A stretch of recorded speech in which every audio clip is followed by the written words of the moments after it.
I came home from therapy, took my dogs for a walk, and this woman who I have never seen before or since in my life stopped me. She's like, "Those are beautiful dogs. Do you take care of them yourself?"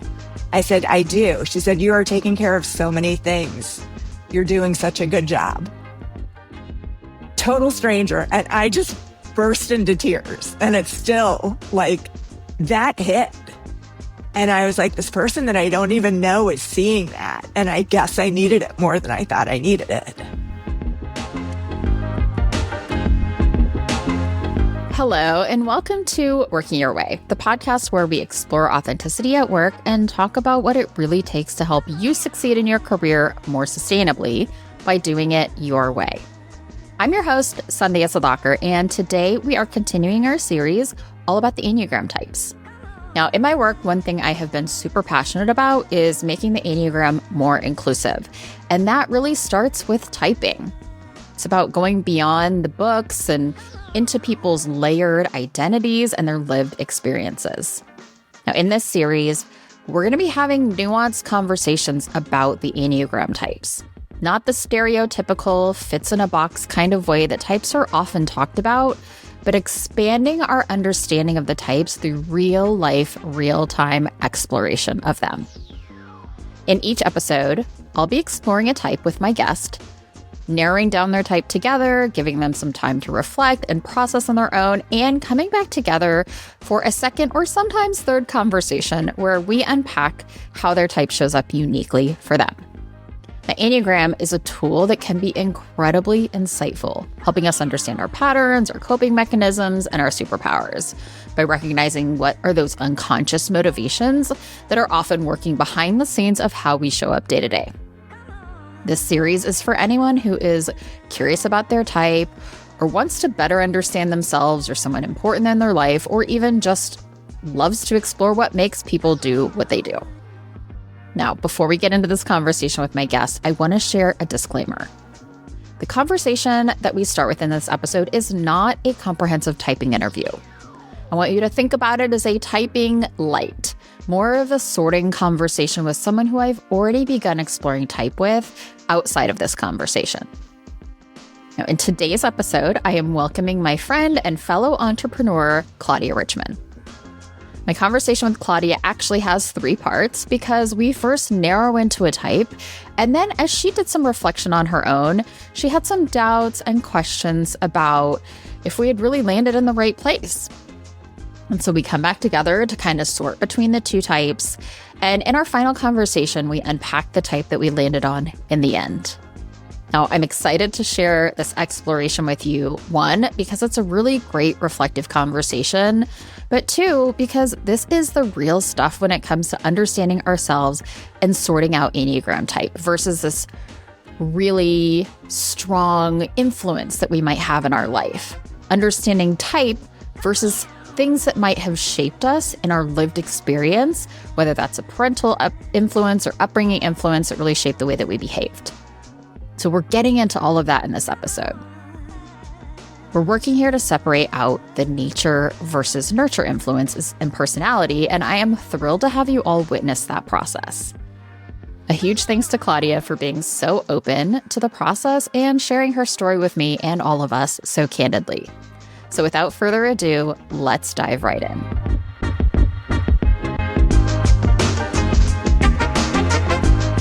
Okay, welcome, Claudia. I'm excited to talk Enneagram with you. Oh, me too. Very curious about the process. Yay. Okay, so why don't you tell, for the listener's sake, tell me a little bit about yourself. All right. Hi, I'm Claudia. I have a consulting practice where I help growing entrepreneurial businesses figure out how to scale their operations without blowing up their cultures. And I also have a business where my partner and I teach people how to become better managers and consultants to really tap into the people side of things while helping businesses succeed. Amazing. So we're going to talk a little bit more about maybe your career story later, but based on all of this, it's like being an entrepreneur, being in the business of emotional intelligence and management and leadership and all those things.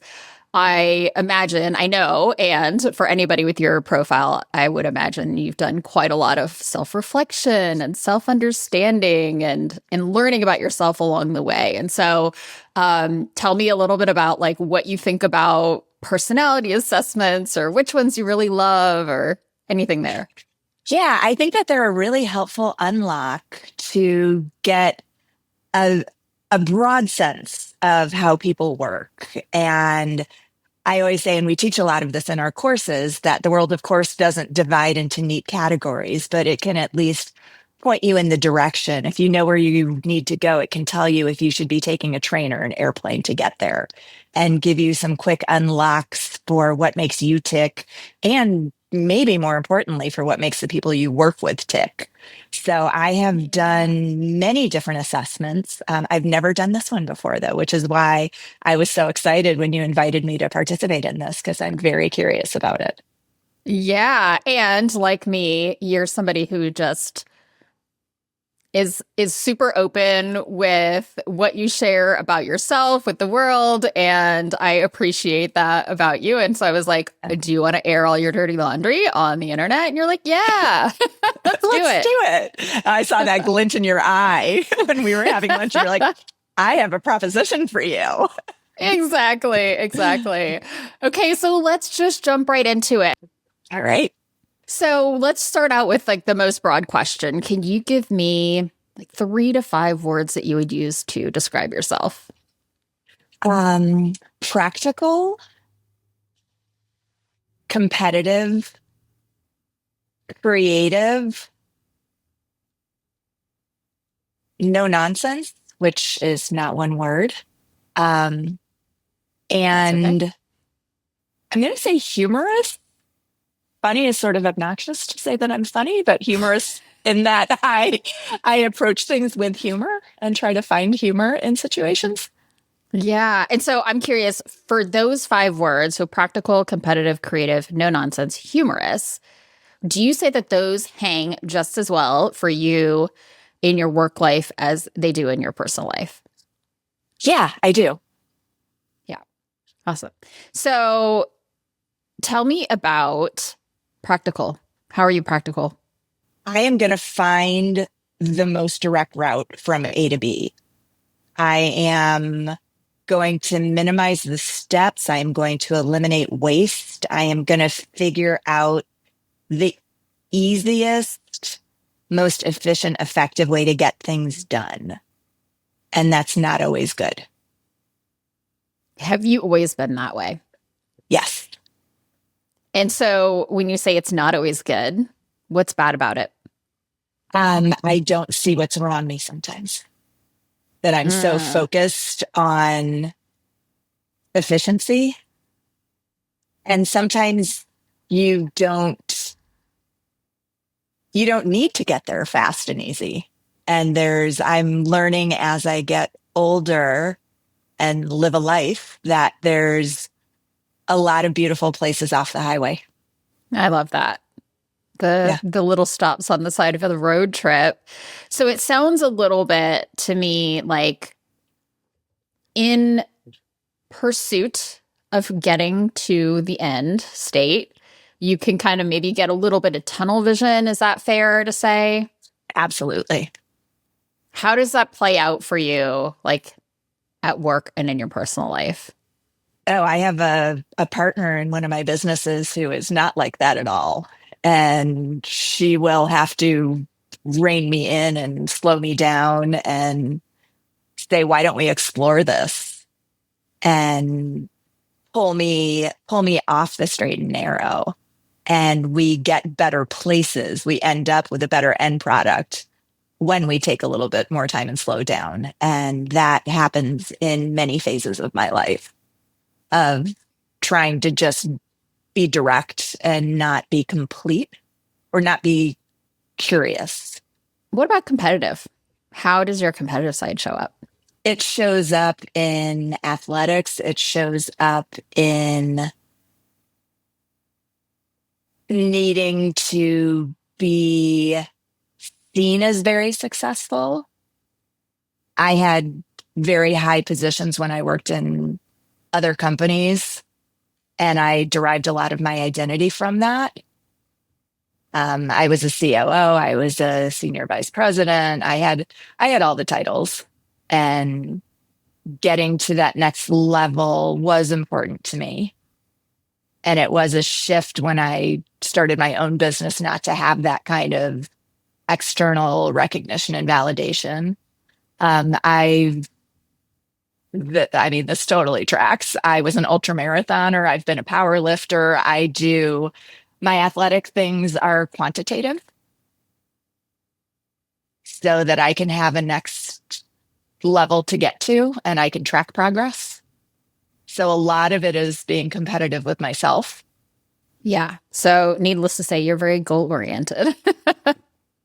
But it has to be a goal that matters to me. If somebody else gives me a goal, I don't care at all. Yeah. How was that for you, like early in your life? How has that changed or not changed? The one thing I can think of is I took violin lessons as a child, and that was something that was very important to my parents. And my teacher at the time said that you have a lot of talent. You need to either start really buckling down and making this your life so you can get ahead, or don't waste my time. This is the last conversation I had with him because it wasn't my goal. It wasn't what I wanted to be doing. Yeah. Yeah. So you got into the lessons because it was important to parents. And then when it came time to really, what an intense teacher too, to say like, yeah, I was like 12. And he said, you need to practice like 4 hours a day. I was like, nope. Yeah, no, thank you. No, maybe not. Yeah. And I guess I had natural talent. It's something I could have been really good at, and it wasn't. And instead, later in my life, I was very much a music and books kind of family. And then my, early adult rebellion was to go hard into athletics. And I was like, I'm going to run a marathon. And that became the goals that I set for myself and the challenges I set. And that led to 10 years of doing a lot of distance running, culminating in ultras, and just doing things that were goals that some of it was that they would surprise people, and that it was not what was expected, and that it wasn't what was expected of what I could do.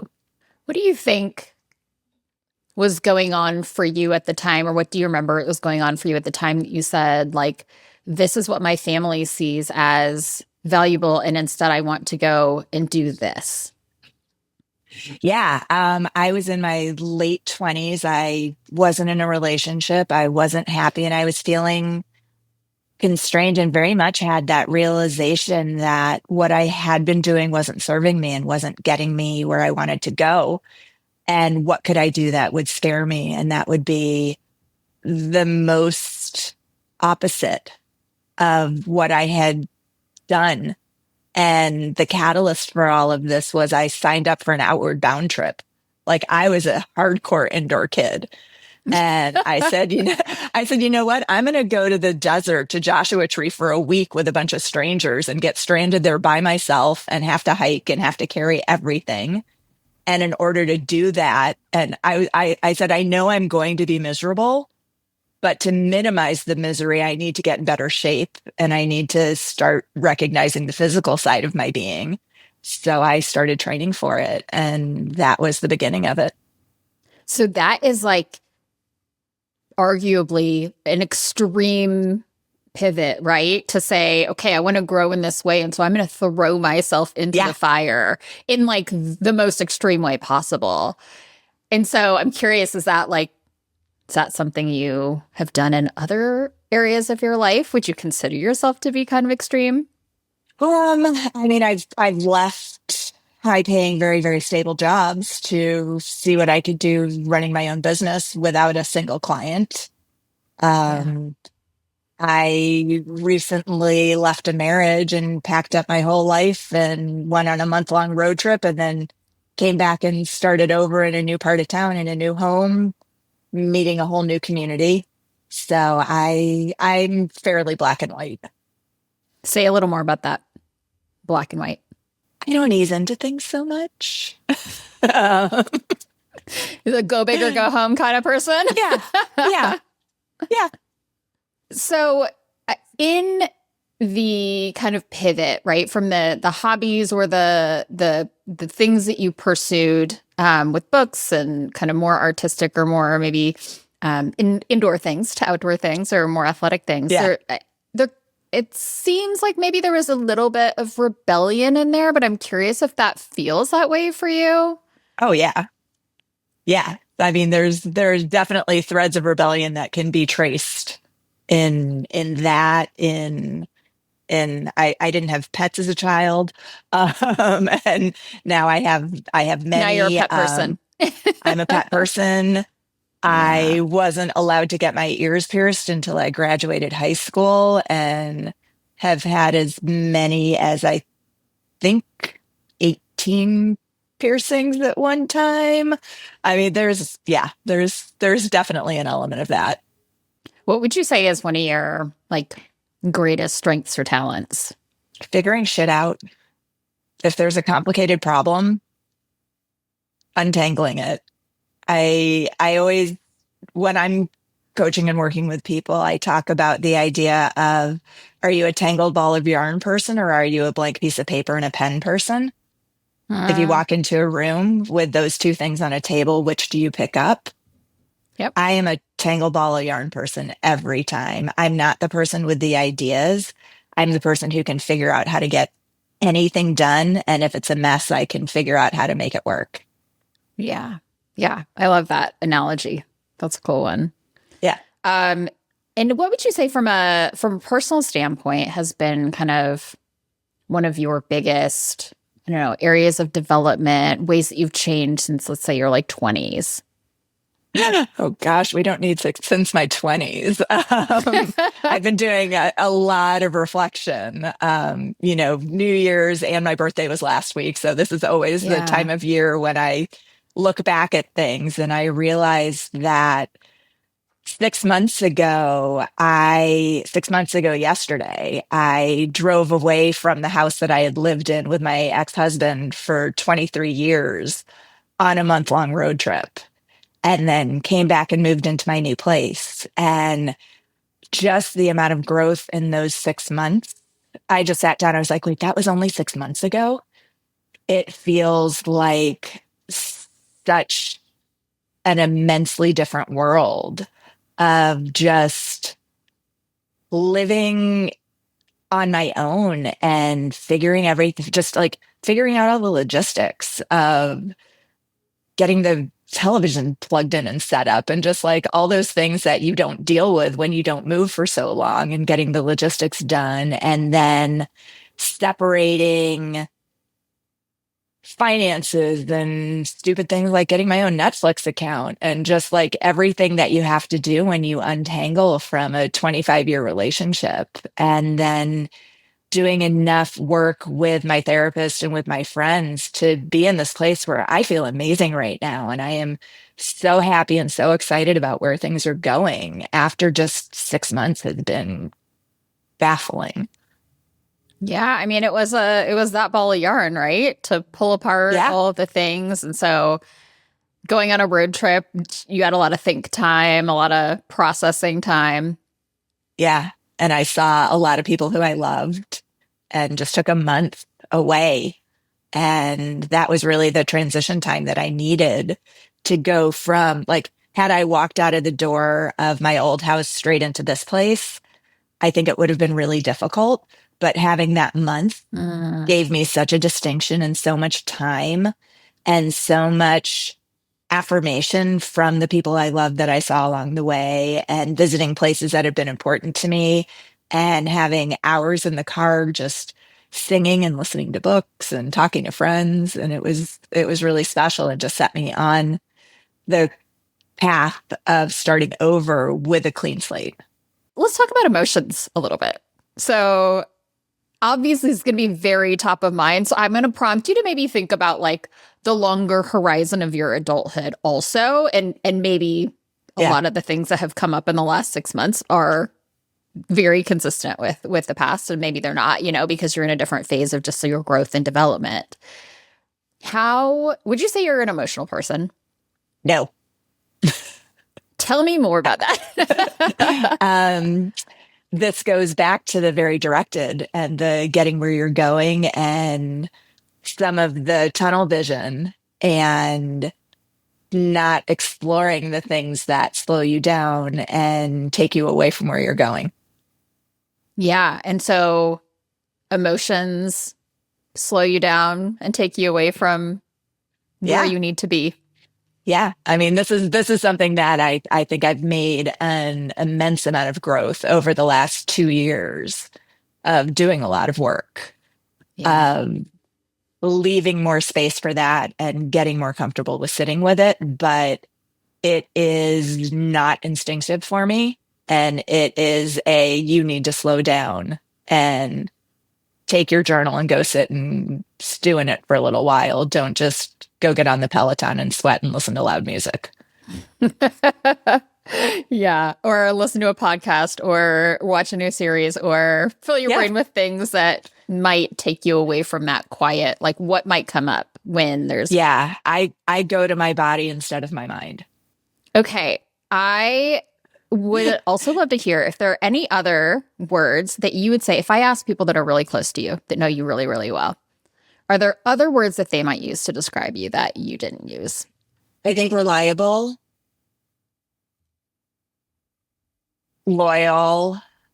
I mean, the friends that I went to see on that trip have been my best friends for 40 years. I mean, most of my friends have been my friends for an excessively long time. I think there's something, I don't know the word, maybe it's layered, that at first meeting, like I'm open to a point, and then you run into a very thick wall. But then when you can get past that, or when I let you past that, then I think there's a whole other world there. So I don't know the word for that kind of connection that my friends would say that they have. That the long-standing, deeper friendships, people see a different side of you. Yeah. Not different, but maybe more whole person there. And what are some of the things that they see that maybe an acquaintance or just even a good friend, but not like the inner circle people really get to experience? I think it's a lot more vulnerability. Yeah. I think that the competitive side of me and a lot of the positions I've been in have resulted in me needing to moderate a lot of what gets out. I mean, especially being a woman in some of the leadership positions I was in, having to play a role and censor things and hide things.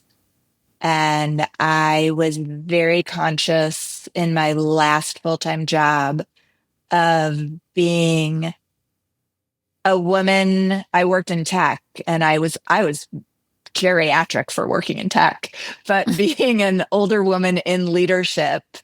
And I was very aware of what I was sharing and of the platform I had, and would talk a lot about some things. Like I had to get a medical hysterectomy at the time. And I was very, very public, not just with the women's group there, but with the whole company, about this is what's happening. Menopause is a thing. This is how it impacts the people you work with. So I was very controlled about what I would let in, but there was a point. So the people in my inner circle got all the other aspects of what was happening.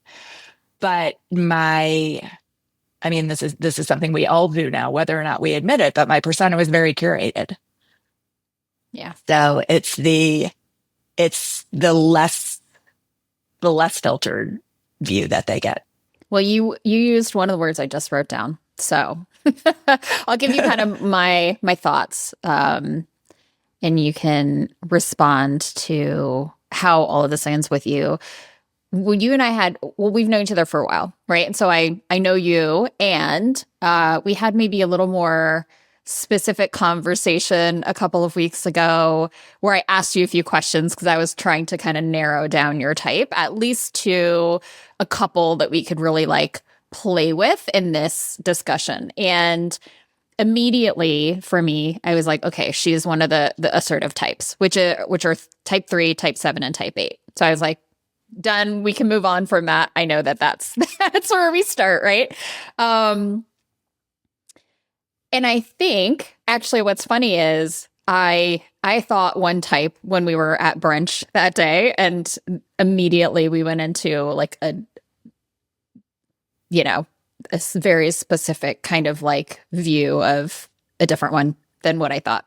And so my kind of thought for you is that I think you are an Enneagram type 3. And so what we're going to do next, I'm going to talk you through a couple of the types that I was looking at and how I was like differentiating. And then I will give you some like reading, a couple of reflection questions. We'll come back together and kind of like unpack a little bit of this. Great. So the Enneagram type 3 is known as the achiever or the performer. It's the D in the disc, it's like, okay, I'm going to take charge, I'm going to come in, get things done, right? But there's also like a very high level of social intelligence when it comes to the Enneagram type 3. And so this idea of at its core, so with Enneagram types, it's all about the motivation. At its core, a type 3 is searching to be valuable and to be worthwhile in the world. And that often comes out as, I will be successful. I will be seen as successful. I will curate my image to be what I need to be in different rooms and different audiences. And, with all of that, like adaptability is high. It's like a skill, right? It's a superpower. I can be whoever I need to be in whatever room I'm in. I want to be successful, very goal-oriented, very driven, tunnel vision toward accomplishing the goal. And not, is this the best idea? But it's like, it's probably going to be a really good idea and we're going to get there very efficiently. Slowing down to ideate where it doesn't seem like that is really worth the time, or slowing down to even sometimes check in with other people. It's kind of like, this is the goal. Let's go do it. Let's get right into the agenda. Boom, boom, boom.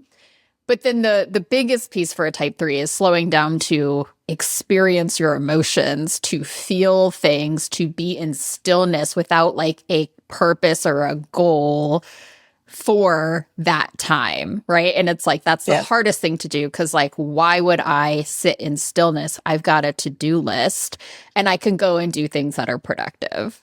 Oh, 100%.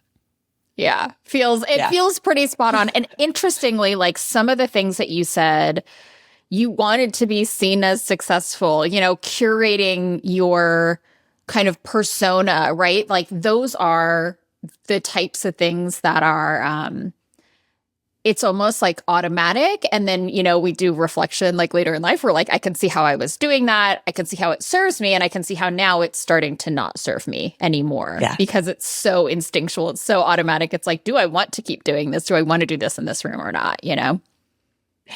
I've always referred to myself since the first time I took the MBTI, and I was right on the introvert extrovert line, but like one tick into introvert. But I've referred to myself as a performative extrovert. Yeah. Because when I talk about this with people, I'm like, no, I'm actually fairly introverted, and I love the work I do. I love the teaching, but I crash hard and I need a lot of alone time. I am definitely a quiet and individual activities to recharge.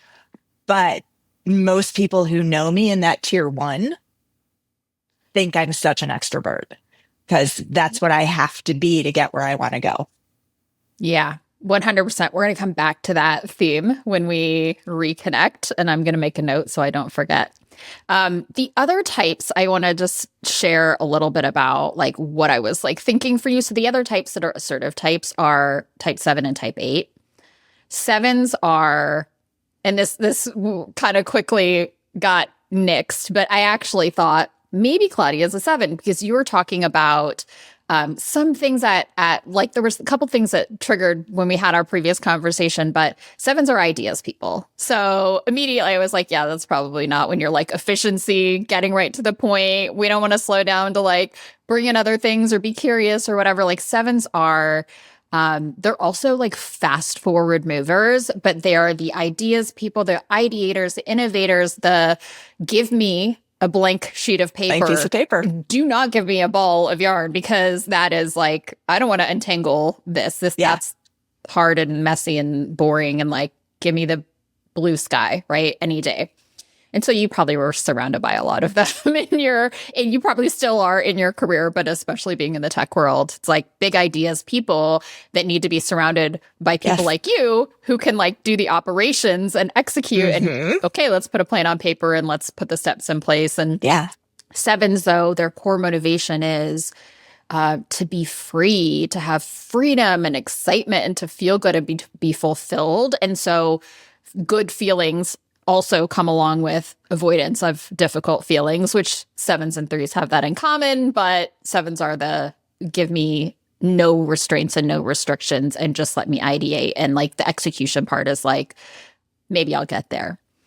Type 8 is called the challenger, and they're often the most direct. And they can be like so direct that they can be blunt and hurt people's feelings. But it's like get to the point really quickly. And so I was playing with that a little bit as we were in our conversation too. But at the core of a type 8, the core motivation is to be strong and to be self-reliant. And while there are a lot of overlaps between a 3 and an 8 in that sense of like, I'm not going to totally let you in, 3s do it more to avoid people maybe seeing the parts that they don't feel like are valuable or worthwhile. And 8s do it more to like avoid showing vulnerability or weakness because you may use that against me. There's a lot of power dynamics and kind of control and autonomy themes with an 8, which it's not exclusive to a type 8, but I didn't hear in any of what you said, like this desire to be strong. The 8s also have a lot of body energy. They're very like big energy, lots of emotions, like viscerally feeling a lot of emotions versus 3s, like we could live kind of from here up and just like everything's processed and practical and get like hyper rational about it. Yeah, that makes sense. So, yeah. So I feel like we landed in the right place. Like, how does all that land with you? What do you think? Yeah. I mean, I looked at like the one slide overview of all of them. And I think I was like, yeah, it's obviously either a 3 or an 8. Yeah. Just from like the one paragraph descriptions. Yeah. So yeah, I think that makes a lot of sense. Cool. Well, I am super excited to reconnect. I'll send you some stuff to reflect on and we can unpack a bit more about the type. Cool. Awesome. Thank you. For each of the discussions in this series, I have helped my guests narrow down their type and I give them some homework, some reading and reflection questions. Now, part of this is so that we can have a deeper discussion about their type, but part of this is so that we can be sure that we've landed in the right type. You just heard that we left Claudia with a type 3.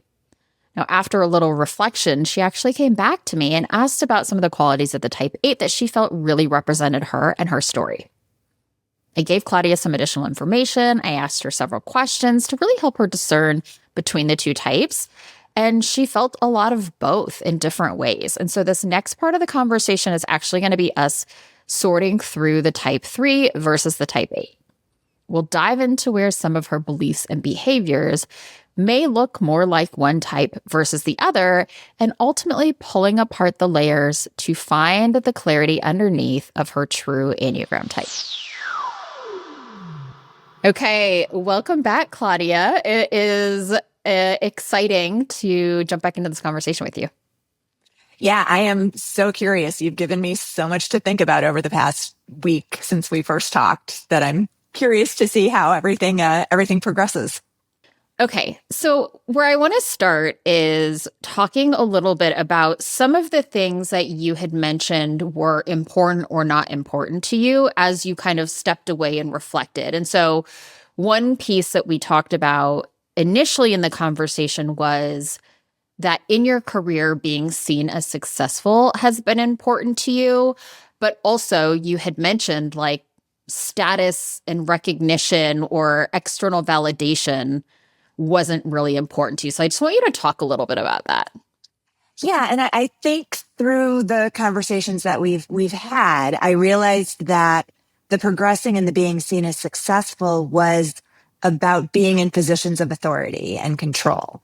So it was, how did I move up into higher positions where I had, and one thing I've reflected on is it's not about how many people I have under me. It's about not having people over me. So how did I progress through the hierarchies to where I was in control of what I was doing? So it wasn't success for the sake of success. It was success for autonomy, if that makes sense. Yeah. And so what at that time, what was most important to you about kind of having control over what you do? I found myself in some jobs. I worked in advertising for quite a few years, and I would be placed on products and accounts that were in conflict with my values. So having to work on selling things that I would never buy myself, or in how I was working or who I was working with. I am very adverse to being micromanaged and like to figure things out my own way. So when I became in positions where I was running a department, I mean, it sounds cliche, but it kind of was my way or the highway. So I got to decide how things were done and decide what rules applied to me and how I had to work. So it was really about that and about the choice to work on what I wanted to work on and to work the way I wanted to work and to work with the people I wanted to work with, which is why it's probably not surprising that I work for myself now.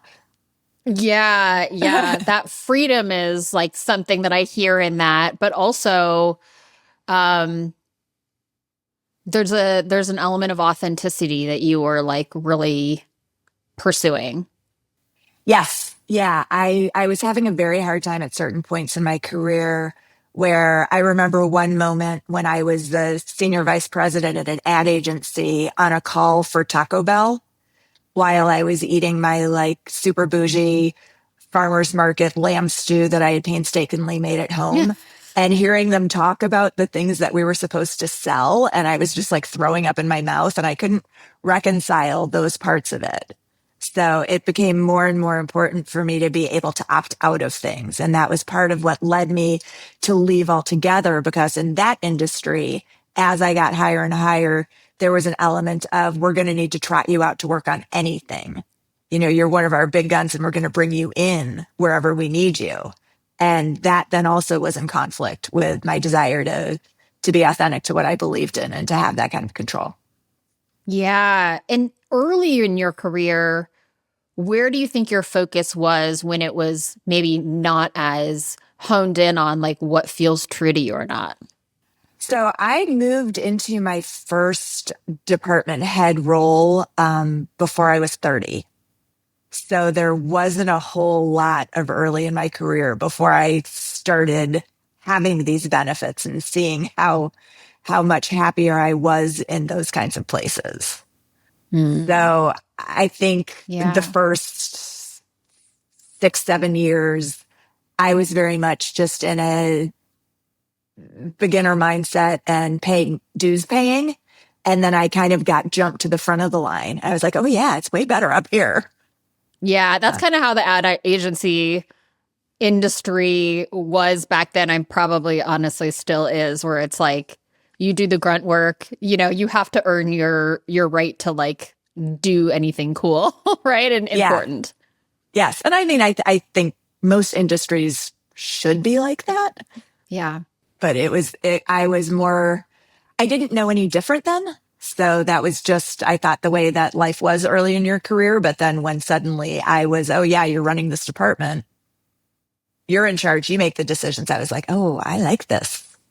Yeah, there's an element of like you're in control of your own destiny also when it comes to control, right? And having that power in essence, it's like you can set yourself up for whatever kind of trajectory or results that you want to accomplish. Yeah. And like I said, it wasn't about having the biggest team under me. It was about having the fewest layers above me.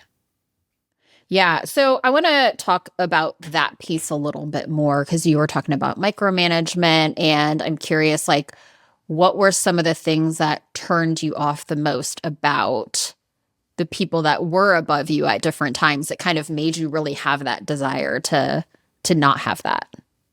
Yeah, I've had some amazing managers and some less amazing managers. And what I saw and what I tried to embody as I was managing people and as I now teach people how to be better managers is just the idea of trust and of finding good people and letting them do what they're there to do. And the how is not important.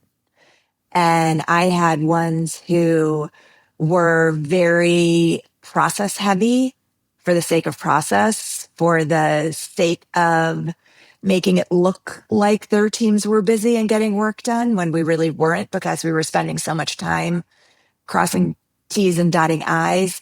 And then also in some of the interpersonal relationships that there was a lot of inappropriate behavior and boundary crossing and gossiping about other people and favoritism. And those things just really taught me what I needed to be successful, which really comes down to respect and autonomy and trust. And that level of Yeah. friendly professionalism. I don't want to say some of my best friends now are people who I managed 15, 20 years ago still, who worked for me then. And it's knowing what's appropriate and how to draw the line between when you're a friend and when you're a manager. One thing that you had mentioned, changing topics a little bit, was kind of like rebelliousness. And I want to dig into that a little bit more. So you mentioned like piercings and hair colors and things like that. Like, tell me about young Claudia and how you rebelled and why you rebelled. Yeah, I grew up in a fairly religious home. So I grew up fairly observant Jewish, where I was not allowed to go out Friday nights, where we kept strictly kosher, so I had to bring my own food places, where I wasn't allowed to wear jeans to school. I didn't get my ears pierced until I was in college. I would sneak clothes to school because I wanted to be like other kids. At my max, I think I had 18 piercings in my ears. I've scaled those back a bit recently. Also wasn't allowed to have pets. And I have a lot of pets and have had a lot of pets. And also in my advertising years and shortly after that, for a while after that, hair color was also a thing. So wasn't allowed to do that. So when I was in these leadership roles in ad agencies, I had hot pink or bright blue hair. So just kind of going against the conventions of what a senior leader looks like and pushing against those boundaries more. Yeah. And how do you think that impacted people's perception of you? In advertising, it actually was very beneficial because they would, as they said, cast for meetings. So they were looking into appearance. And I was the operations person. I was the person talking about money and process and how to do things. But I also looked cool and artsy. So they would bring me to meetings for that. And I think it also, as I moved into other big roles, it made me less stuffy and more approachable in some of those contexts. And then I think I got too old where crayon head became not quite as appropriate. You thought maybe I can leave this behind. I'm curious. So it sounds like you did a lot of this stuff like once you left the house. Is that right? I was going to say I had hot pink hair during COVID. So it's only, last 5 years that I've kind of gotten away from that and have started taking out some of the piercings and peeling that back. Oh my gosh. It was only like a couple of years between hot pink hair Claudia and when I met you, which now it's so funny, like talking to you and knowing you, I'm like, I can't believe you ever had hot pink hair, but it was like very recently actually. Oh, if you go back and look at some of those decks, the Indie Collective stuff, I have short, bright blue hair in some of the Indie Collective materials. So were there times before you left the house, before you, went away to college and like were out independent, that you would say like you rebelled, and if not, why not? Not to any great level other than sneaking jeans to school and changing when I got there, because of fear. My father had some mental health issues that made it unsafe to push boundaries. And the jeans you wanted to wear to school were what? Just regular denim pants. I mean, I wasn't allowed to wear that. Yeah, it wasn't anything like tight or holes or anything edgy. Probably Gap jeans. Nothing fancy at all. Tell me a little bit about like, we don't have to go kind of deep into this, but I'm curious about the personalities of your parents. Like if you had a couple words to describe kind of like how your mom was and how your dad was, what would those be? My dad was very controlling and my mother was enabling.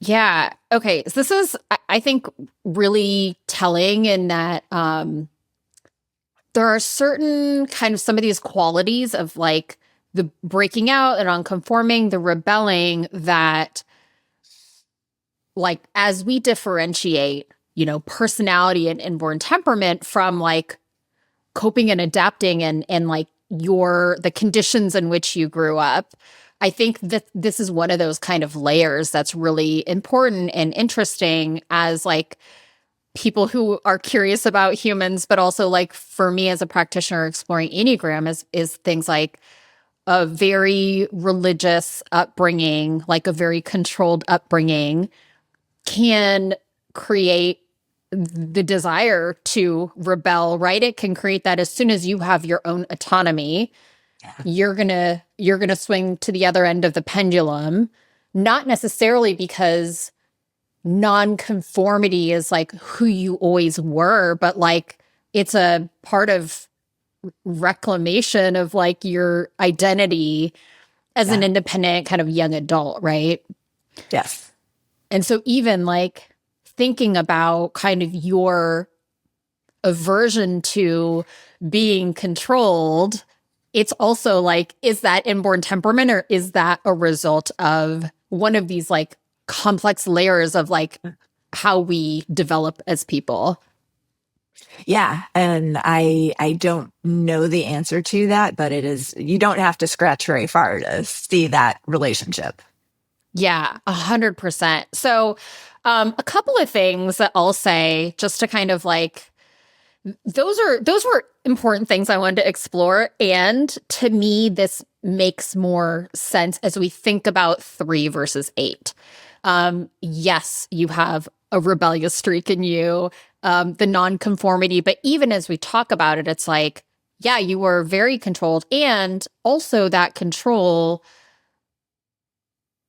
did not allow you to have like belonging with your peer groups in a way too, right? It's like when you can't wear what your friends are wearing to school, like your rebellion was actually in a way so that you could conform. And like kids do this, right? And I don't even mean that as a negative thing. It's like, I want to fit in, I want to belong, right? That's like survival in high school.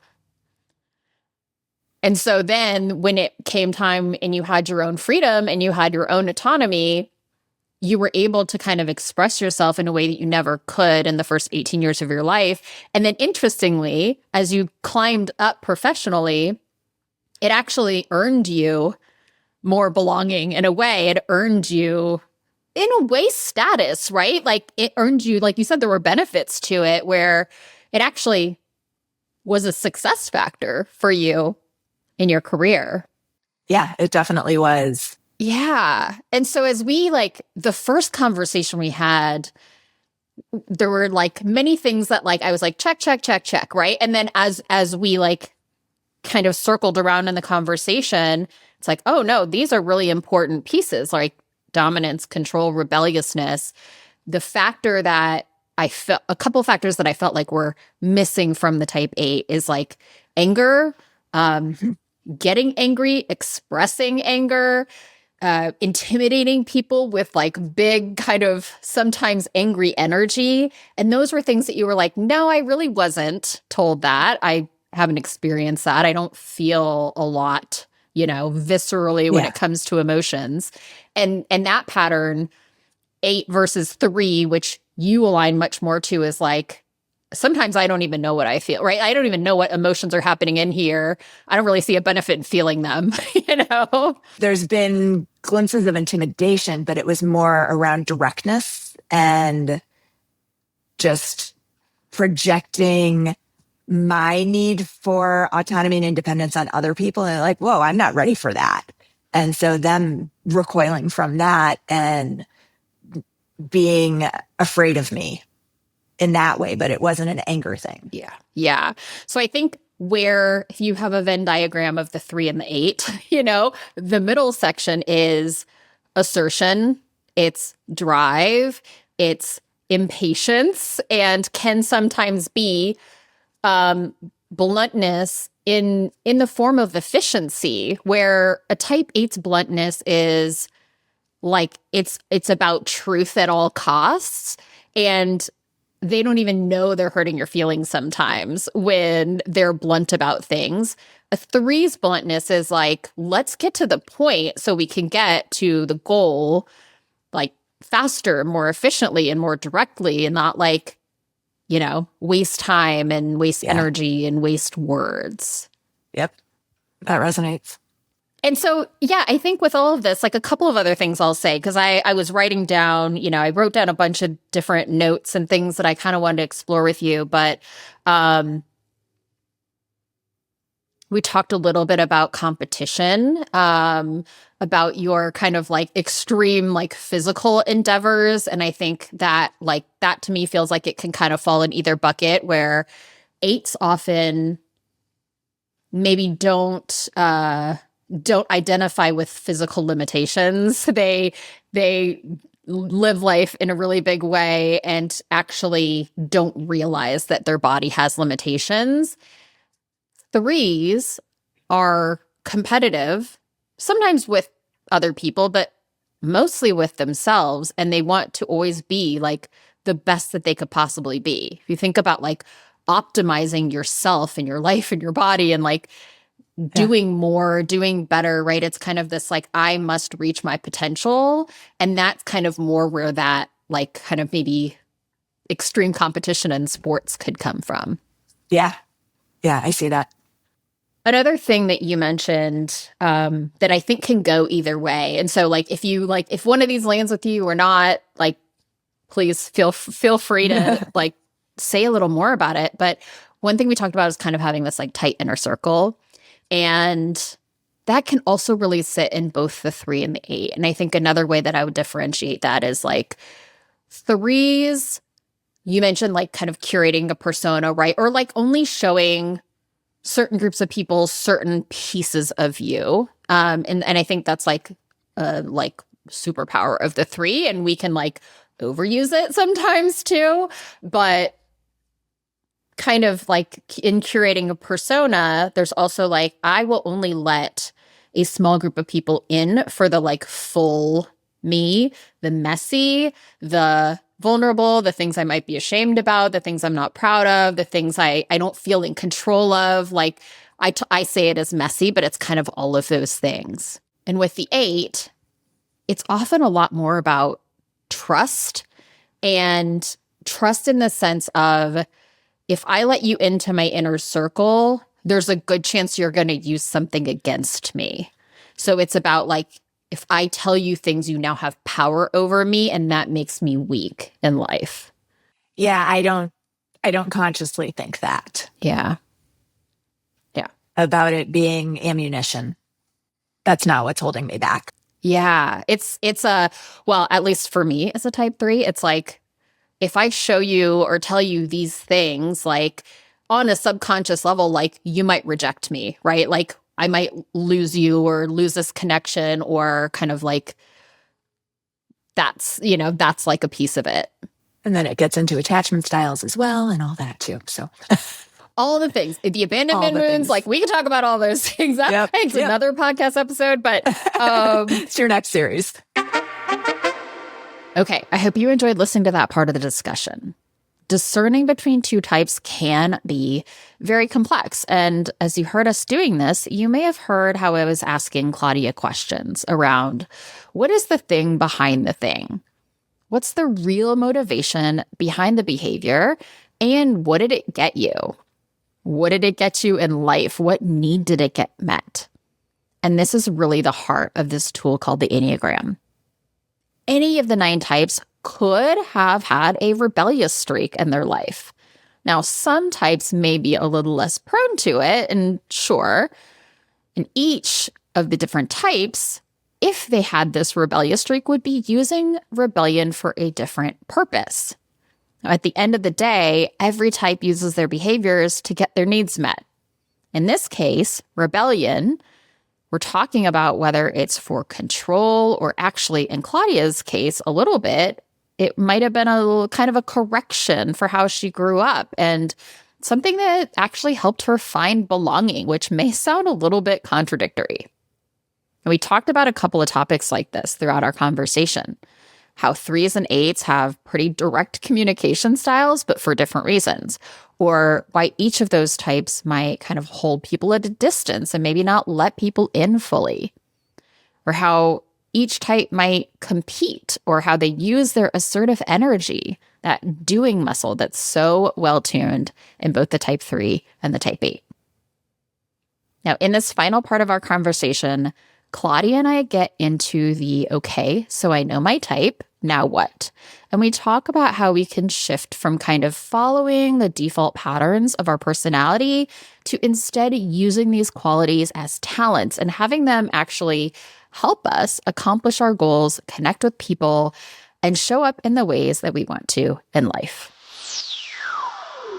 Okay, welcome back, Claudia, for our, final recorded conversation about Enneagram types. Maybe not final in real life, because, we'll go to happy hour, lunch, or whatever, and inevitably we still talk. Maybe it might come up. Exactly. Exactly. But welcome back. Thank you. Nice to be here. Where we left off was in the first conversation, kind of had like been circling around to type 3. Had you kind of do your own reflection, and you came back and were like really identifying with a lot of pieces of the type 8. So then we had another conversation around that. And I think it was for me as like a practitioner in this, it was a really enlightening and kind of helpful conversation, because one of my favorite and least favorite things about this tool is that people are not formulaic, right? And there are layers of our personality and how we show up and the language we identify with that can come from the inborn temperament and our personality. It can come from lived experience. It can come from all sorts of places. And so I think it was like a pretty cool conversation to pull apart a little bit of that nuance. How did you feel about it? Yeah, I agree with that. And I think one thing that really stood out to me, and I pulled up to look at, is you sent me one of these documents of the type 3 and the key traits and the overview, and I went through and annotated it. And a lot of what I pulled out was, yes, when I was younger, or I've adapted from that. And I think there's a lot of things where I was very strongly that, but as I've gotten older, probably more accurately more mature and more done more work on myself, I think I have balanced some of these more extreme traits. So I probably was trying to not identify with some of the things, some of them that I've worked very hard to move away from, and some of them that I see as remnants of where I've been, not necessarily where I'm hoping to go or where I see myself today.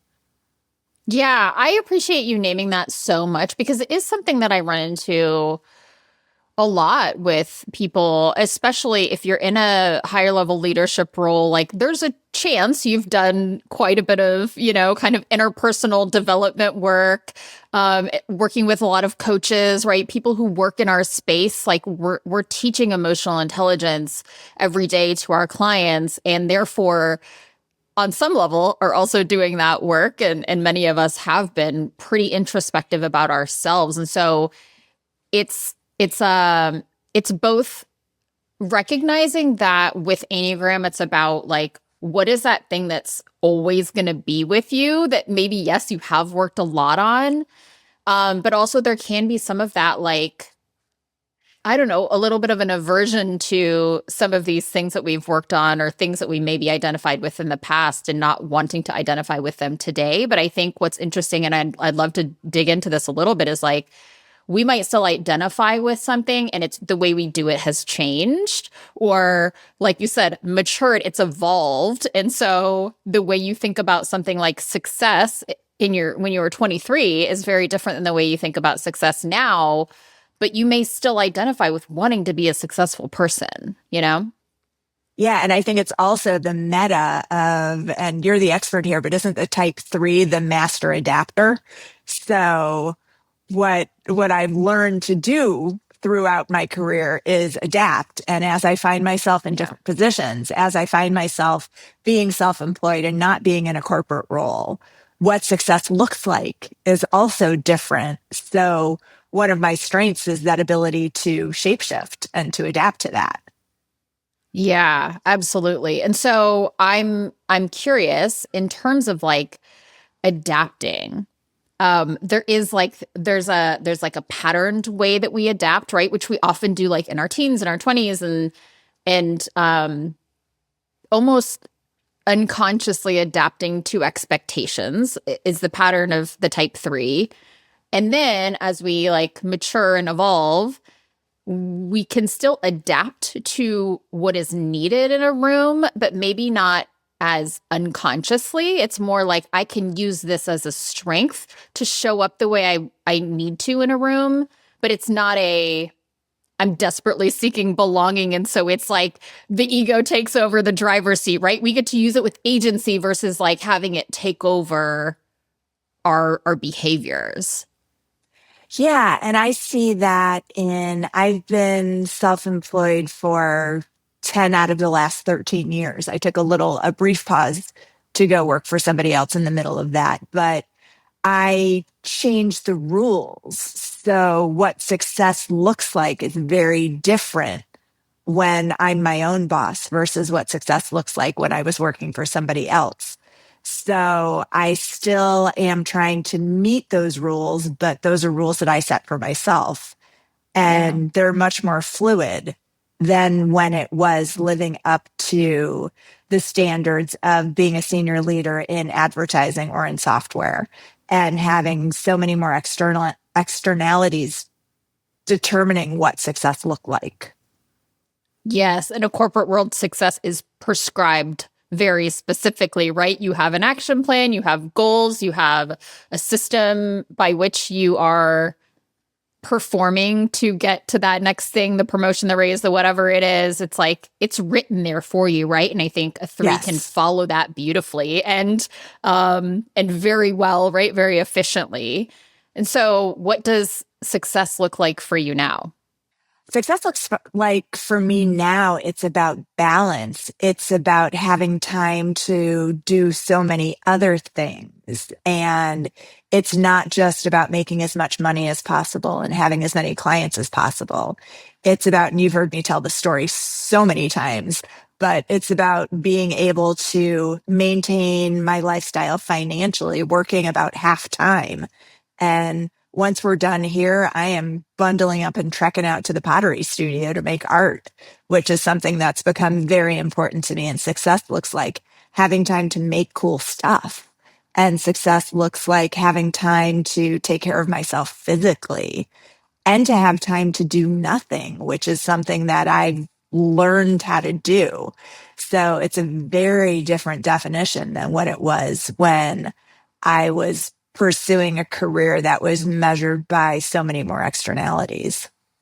Okay, so a couple of other maybe topics or thoughts. So we talked a little bit about like adapting, how you can use that now. Is there any, do you see that kind of showing up in, I don't know, in your life today? Like how have you moved from maybe adapting unconsciously or in a pattern way to kind of doing that with more agency?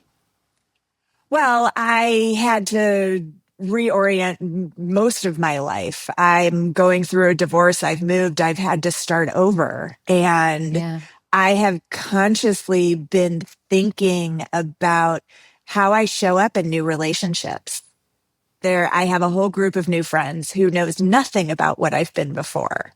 And I have a feeling of lightness of not carrying any of those expectations. They don't know anyone who's ever known me. We probably could connect dots, but it's completely fresh. I don't have to be the person I was before. And it's not like I'm using a fake accent and being a totally different person. But like in Vegas when you go, I'm an airline pilot, right? Yes. No, I'm certainly not doing that. But I feel like I'm able to be more authentically myself because I'm not being held to who I've been. There are a lot of people I've worked with and that I know that I've worked with. And I have some people I've worked with at 3 different companies over 20 something years. And so they've known me in many different phases of my growth and evolution. And that's neither good nor bad. It's just the way it is. But they're always going to remember who I was when I was 29. And that's not who I am now. So these new people that I'm meeting, it's just who I am now. And that's really freeing. And it's not a conscious adapting. It's maybe the conscious lack of adapting. Whereas in every other space I'm in, there's some expectation that's been there, even with my parents, maybe especially with my parents. But, they do me one way. And so they expect me to behave that way. And I'm not carrying any of that with me now. And I'm very conscious of that as I go into making new friends and new relationships. And it's very different. And I am really aware of that. I will be really interested to hear about like now having this feeling of there are no expectations of me in this room and I am just being myself. It naturally like has that juxtaposition of the feeling of like, oh, now when I walk back into the room where I at a minimum perceive these expectations or probably they are carried there, how you will maybe show up differently in spaces with people who do have expectations or how do you navigate that? I'm just really interested in how that's going to play out or how it has. Any other like ahas or insights that you've had after we've talked about the type, you've annotated kind of the document, pulled out some things. I'm just curious, like, is there anything that felt surprising to you or kind of new or that you're looking at with maybe a new light? I mean, I think a lot of these things really crystallized how much progress I've made. It was things like 3s identify with their work, believing they are what they do and lose touch with who they really are. I can remember being between jobs when I left one of my roles to go independent and really feeling that sense of loss, that sense of, well, what do I tell people I do? And who am I and what does that mean? And what's my place in the world when I don't have a title that was given to me by somebody else? and feeling very lost about that. And now, like, I don't even know what my title is. I don't know what it says on my website for the various businesses that I lead. I don't know or care what I call myself anymore. And it's more of a story and more of results than a title. Yeah. And I think I've also, like I said, learned to slow down and seeing how that goes counter to some of the by the book of what a typical 3 is. That I've learned that having that kind of time is as important as having the productive time, in air quotes, that the other time is equally productive and that without that, I'm useless. And how to balance that and how to, so cliche, but work smarter, not harder, and find that balance. So this has all really helped kind of contrast where I was and where I am now in a really interesting way. I'm curious how this looks for you today. Is like threes often don't just want to be successful, but want to be seen as successful, and really at the core of it, want to be seen, want to, have a sense of belonging, but like, I want to feel like you see me and I truly do belong. And part of that then shows up as recognition or status or those types of things, right? And so that 25-year-old you version might have wanted the promotion or that kind of stuff. Like, how has that shifted for you over time? I am so up in the air about that. I mean, consciously, I think that I don't need that. Yet, one of the craziest things that's happened to me recently is I was talking to my therapist about how I felt like I was doing all these things, how I'm running these businesses and I'm taking care of all these animals and got my whole house all set up. I was like, and no one cares and no one sees what I'm doing. And I'm going to cry just even telling you the story. I came home from therapy, took my dogs for a walk, and this woman who I have never seen before or since in my life stopped me. She's like, those are beautiful dogs. Do you take care of them yourself? I said, I do. She said, you are taking care of so many things. You're doing such a good job. Total stranger. And I just burst into tears. And it's still like that hit. And I was like, this person that I don't even know is seeing that. And I guess I needed it more than I thought I needed it. Yeah. It was, I mean, it was within an hour of coming home from therapy where I had been talking about this. And she was like, you're doing all the things. You're doing such a good job. This was real. It was a strange woman who I've never seen before in my life. Yeah. And it just, yeah, it just hit. Yeah. So I don't seek it. I don't think I need it, but apparently I am very thirsty for it and it quenches me when I get it. Yeah. I also like going, I mean, it's big life transition you've been through, right? Where it's like, yeah, regardless of a quality of a relationship or where you were at the time, it's like there's someone who is always knows what's happening in your life, or that level of intimacy that kind of maybe you don't have anymore with one person, right? And you'll build that back. You're going to build it back in a million different ways, but feeling a little bit of, I don't know, isolation maybe, or that. It's the being seen in the small things, not in the big things. Yeah. Yeah, it's the little things. It's the someone to tell when your throat stops hurting when you've been sick for a week. Like all those stupid little things that like even your best friend doesn't care about, but it's being seen in those little things. Yeah. So, I mean, I still don't think that I am seeking, and I don't think I have a curious relationship with belonging. One of my best friends refers to me as a lone wolf. I have a lot of friends, but they are a lot of ones or twos. I don't have groups for the most part. Yeah. I organize groups for other people, but I am the facilitator of the groups. I see your face right now. I am the facilitator of the groups, not a member of the group. And I am there because I am there making sure everything goes right. But I've never been a joiner. I've never been somebody who seeks out being a part of a group. So it's a curious relationship with belonging, but I have a lot of close friends who are unrelated satellites.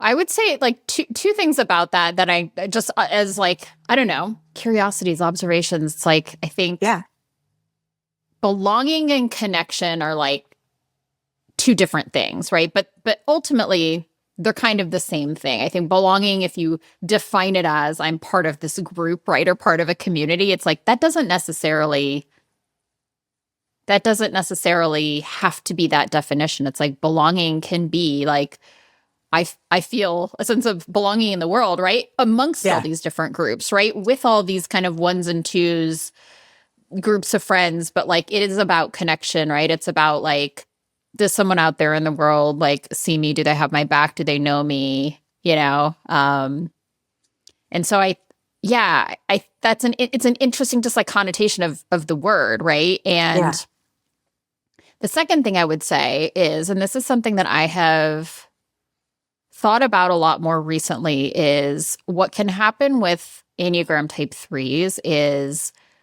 in a way becoming, I'm going to use this term and I don't mean it to sound arrogant, but like in a way becoming the role model. And honestly, like the way that I know you is through a group of entrepreneurs for which you are literally the role model. Like we call you the poster child, right? Of like someone who's like built a successful business, but has a great lifestyle and all the things, right? And so while that is amazing, from the inside of a person, it can sometimes feel a little lonely where it's like, if I'm always the role model, like who is here with me? And being a community organizer, facilitator, like it does set you outside of the group. And I just, it's something for me personally that I don't know, just been playing around with of like, who is the one that is like bringing me into something, or who is the one that like is my peer that can call me out on things, whereas challenging me versus like me feeling like I'm kind of running the show in a way. Yeah, I definitely feel that. And it's been interesting to think about. I felt that a lot when I joined companies in a very senior role. That was so lonely. That was, no one wanted to be friends with me because I was the boss, but I was the new kid and had nobody to sit next to at lunch. And it was really, really lonely and hard. Yeah. And now it's about finding other people who are organizing similar communities. So there's finding other people who are doing similar things to talk to about some of the challenges of doing that. And there's also breaking down some of those walls and finding some people in the communities to actually be friends with and to have more real relationships with. Yeah. I think you can put yourself on the inside of it. Yeah. And it's not, these communities are not financially hierarchical. You know, I'm not determining people's livelihoods. Yeah. So there's not as much positional power. Yep. So I can be more vulnerable with people without fear of depositioning myself, which I now also know is bullshit, but able to have more genuine connections. I don't know, any parting thoughts? I'll wrap us up here, but any other kind of ahas or interesting things that you have come across as you've been doing this whole exploration? Yeah, I mean, it's been interesting in that most of the time with these things, there are some things that I so clearly resonate with. And I'm like, oh yeah, and textbook this or textbook that. And it's really showing me that I have grown and changed from being that textbook person. that I think 15 years ago, it would have been like, there would have been no annotations on the page. And there would have been no second conversation. It would have been, yep, that's it. And it's just interesting to see how everything that life has thrown at me, and I will take a little bit more ownership of that, the way I have responded to these things has changed me and has changed the way I respond to things. Yeah. And I really appreciate you taking me on this journey. Well, I really appreciate you being a willing participant and opening up and sharing a lot. I think, the purpose of these conversations is to explore the nuance of personality. And also sometimes it's helpful if you're listening to hear other people talk about what's real, and we don't often get to hear that side of things. And so I just am super appreciative of you and being super open to the process and trusting me to guide us along the way. Yeah, it's been fun. Thank you. I hope you enjoyed that conversation as much as we did. Now, you may have found yourself relating to a lot of different things, or maybe not relating to it at all. But if you did relate to pieces of the conversation, I want to reiterate that doesn't necessarily mean that you're type 3. Humans are dynamic and complex, and there are so many ways Enneagram types come to life in all of us. Just know that we're all going to have some shared experiences, and any awareness that we can build about ourselves from that is great. And I will say Enneagram is still primarily about understanding the core motivations and drivers beneath your behavior. Now, if you're interested in exploring this tool for yourself at work or for your organization, please reach out to me to learn more. I really love to do this work with teams where we're sitting down together and customizing a plan to align to the specific business goals that you're pursuing. And I help you map out how your team can thrive based on its unique makeup. Go to selfatwork.com and schedule a meeting with me. And if you're interested in doing some reflection on your own or exploring your own type, you can also download my Enneagram Type self-reflection guide at the link in the show notes. Thank you so much for being here. If you like this episode of Working Your Way, be sure to follow or subscribe so you'll always catch the latest. If you want to bring these kinds of conversations into your workplace, check out selfatwork.com to learn more about my team coaching, Enneagram workshops, keynote speaking, and other ways that we can work together. And to find detailed show notes, explore all the resources from all the episodes and all other things working your way, head to selfatwork.com/podcast. We'll see you next time.